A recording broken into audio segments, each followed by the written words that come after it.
Hey guys, I wanted to kind of talk about social studies now that we are switching back over to social studies.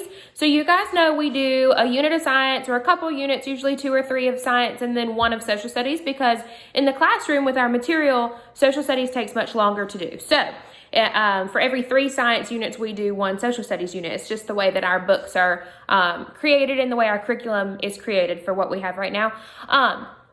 So now, obviously, you have not done any social studies yet for the 4th 9 weeks. So we are switching back to social studies now. We're leaving science behind for a little bit, but we won't be using your social studies books to do this. We will not be doing this with your social studies textbook. If we were in the classroom, we would be working on some economics activities. Now, economics is a big word. You will be doing some interactive slides similar to, I would say it's kind of like what you're doing for math right now and what you're doing for science right now in 2 totally different ways, and kind of merging the 2 and putting them together.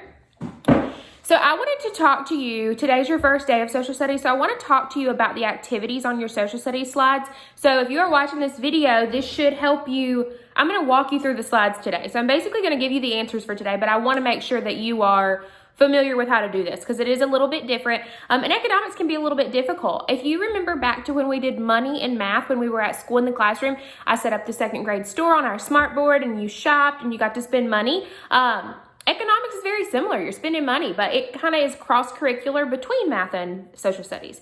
So for your slides today, we're starting off with bartering and money. Well, you all know what money is, and I know you know that because we have talked about it in math.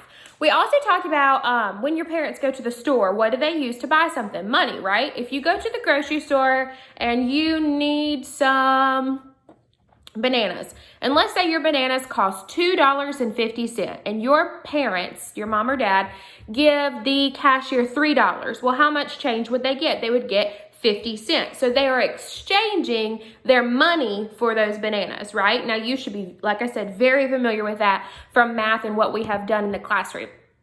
So today, like I said, we are starting bartering and money. We'll be doing this for a couple of days. It'll be today and tomorrow. And then we'll switch to a different economics topic and a totally different slides. So you will see your first slides for today are titled vocabulary. So it says drag the green boxes to define each word. Now, I am linking a song video about bartering. So everybody say the word barter at home. Say barter.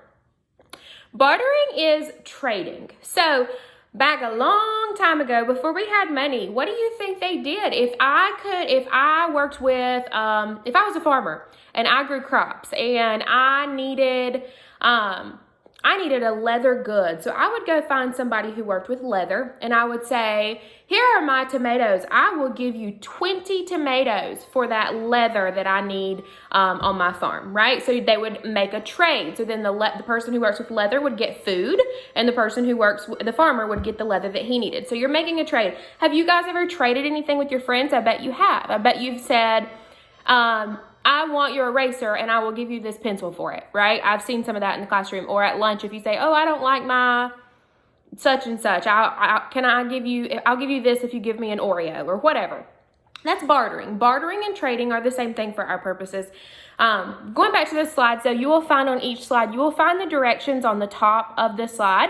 So the first one says vocabulary, drag the green boxes to define each word. So you're going to take those green boxes that you see and you're going to put them inside the blue boxes. One blue box says money and one blue box says barter. You're going to drag the green box to define each one. Now, I've told you the answer to that basically. Remember, we know what money is. Coins, paper, dollar bills, different currencies, right? Barter would be trading, exchanging goods. So you should know that. That should be fairly simple. Your next slide says, have you bartered? Answer the questions below. And I kind of just gave you an example of that about trading food or trading your school supplies. It says, have you ever traded or swapped with someone? Make sure you answer that in complete sentences, please. One complete sentence is fine. Either, yes, I have traded, or no, I have not traded. And then it says, if so, what item did you give? And what item did you receive in return? Now, if you have not ever traded or bartered with somebody, get creative. I want you to use your imagination and think of a time where you might. If you have not, I gave you an example on this video. You can use my example. You can come up with another example of when you might trade an item. Now that is bartering, like I said. Now, have you used money? Have you ever paid money at a store before or seen someone pay money? Now, if you have not paid your own money at Walmart for a toy or whatever, you have seen your parents go to the grocery store and get food, or I'm sure you've seen your parents go somewhere, or if you're at a restaurant, they have to pay the check, right? So what did you or someone else hand the cashier, and what item did you or someone else receive in return? So try to think about actual money. I know that kind of today, a lot of you, when we did our money lesson in math, you said, my parents don't have money, they have a card. So think of a time where you use actual cash. I understand, I use my card a lot more than I use cash too, but try to think of a time where you use actual physical money, not a card. That's all you're doing today. I just want you to ease into it. And then tomorrow you'll get more into answering some questions in a certain scenario and identifying when somebody used money and when somebody bartered. Now, each time you have a new topic, I'll try to do a little video explaining to you what that topic is, but I just wanted to ease you into this new social studies today. I know economics can be a little confusing sometimes, and unfortunately we aren't in the room for that, but we're gonna make this fun and as engaging as we can. Let me know if you have any questions.